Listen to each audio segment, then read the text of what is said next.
It's Christmas Eve, Thursday, December 24th, 2020, and this is the News in a Puppy. We have a ton of news to get through today, so let's jump straight in.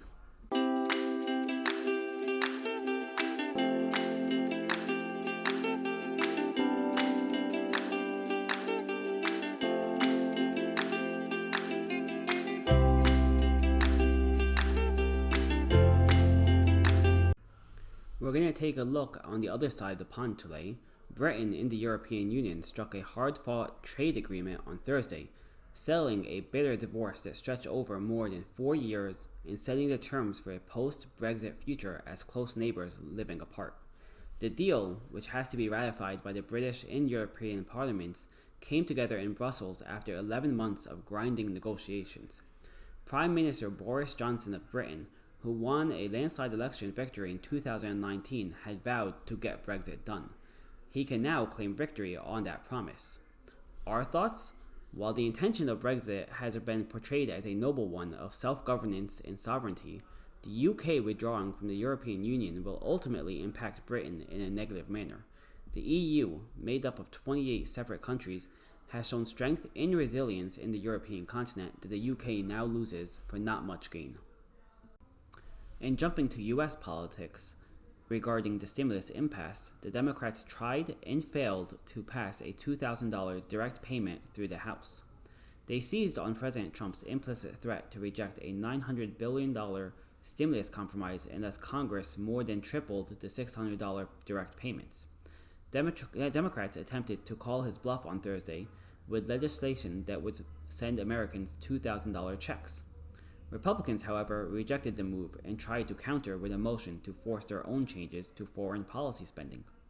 Attempted and rejected in less than 2 minutes, the efforts to amend a $2.3 trillion spending package that overwhelmingly passed both chambers on Monday after weeks of negotiations was more theater than legislating. They came after Mr. Trump implicitly threatened to reject the measure in a 4-minute video on Tuesday night that he posted on Twitter. Mr. Trump decamped for Florida in his Mar-a-Lago home on Wednesday without saying another word on the matter, leaving both parties to guess whether he really intends to veto the measure or if it was more of a bluff. The bill, which had originally passed, was the first significant federal relief since April.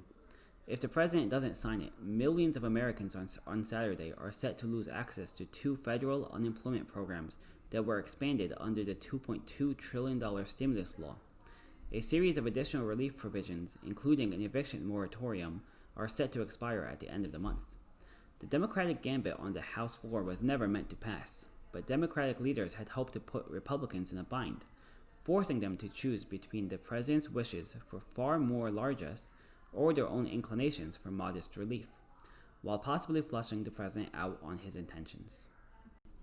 And speaking of President Trump, he doled out clemency to a new group of loyalists on Wednesday, wiping away convictions and sentences as he aggressively employed his power to override courts, juries, and prosecutors to apply his own standard of justice for his allies. One recipient of a pardon was a family member, Charles Kushner, the father of his son-in-law, Jared Kushner. 2 others who were pardoned declined to cooperate with prosecutors in connection with the special counsel's Russia investigation, Paul Manafort and Roger Stone. Both were prominent names in a batch of 26 pardons and 3 commutations disclosed by the White House after Mr. Trump left for his private club. Of the 65 pardons and commutations that Mr. Trump had granted before Wednesday, 60 have gone to petitioners who had a personal tie to Mr. Trump. Mr. Trump's use of his powers to grant clemency to allies and supporters drew criticism, even from some Republicans. Said Senator Ben Sasse, Republican of Nebraska, "This is rotten to the core." The wording of the pardons for Mr. Manafort and Mr. Stone reflected Mr. Trump's grievances about the Mueller investigation, referring to the Russian collusion hoax, prosecutorial misconduct, and injustice. Our thoughts? President Trump has continued to abuse his pardon powers and continues to rail against lawsuits and jail sentences of his allies. This abuse of power not only shows contempt for the law, but also a disregard for proper due process.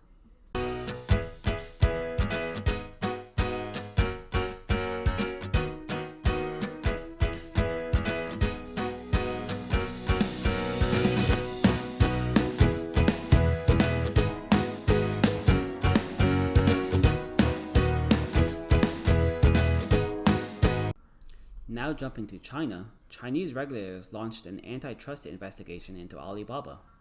Chinese regulators said Thursday that they had launched an antitrust investigation into the Chinese e-commerce giant Alibaba Group Holdings. The action marks the largest enforcement action by Beijing against the country's biggest technology giant in Jack Ma, its billionaire founder. In a terse statement, the State Administration for Market Regulation said it had started the inquiry amid reports that Alibaba had engaged in monopolistic conduct, such as placing unreasonable restrictions on merchants or other users of its platforms. Alibaba said it would cooperate with regulators and that its businesses were operating normally in the meantime.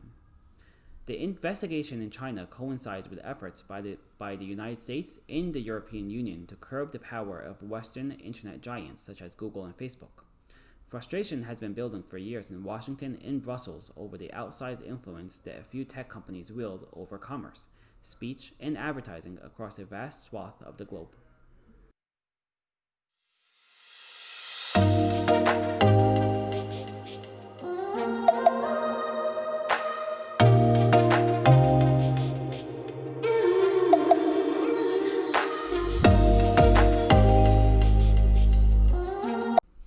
For the news and the puppy, I'm your host, and we hope you have a great Christmas Eve.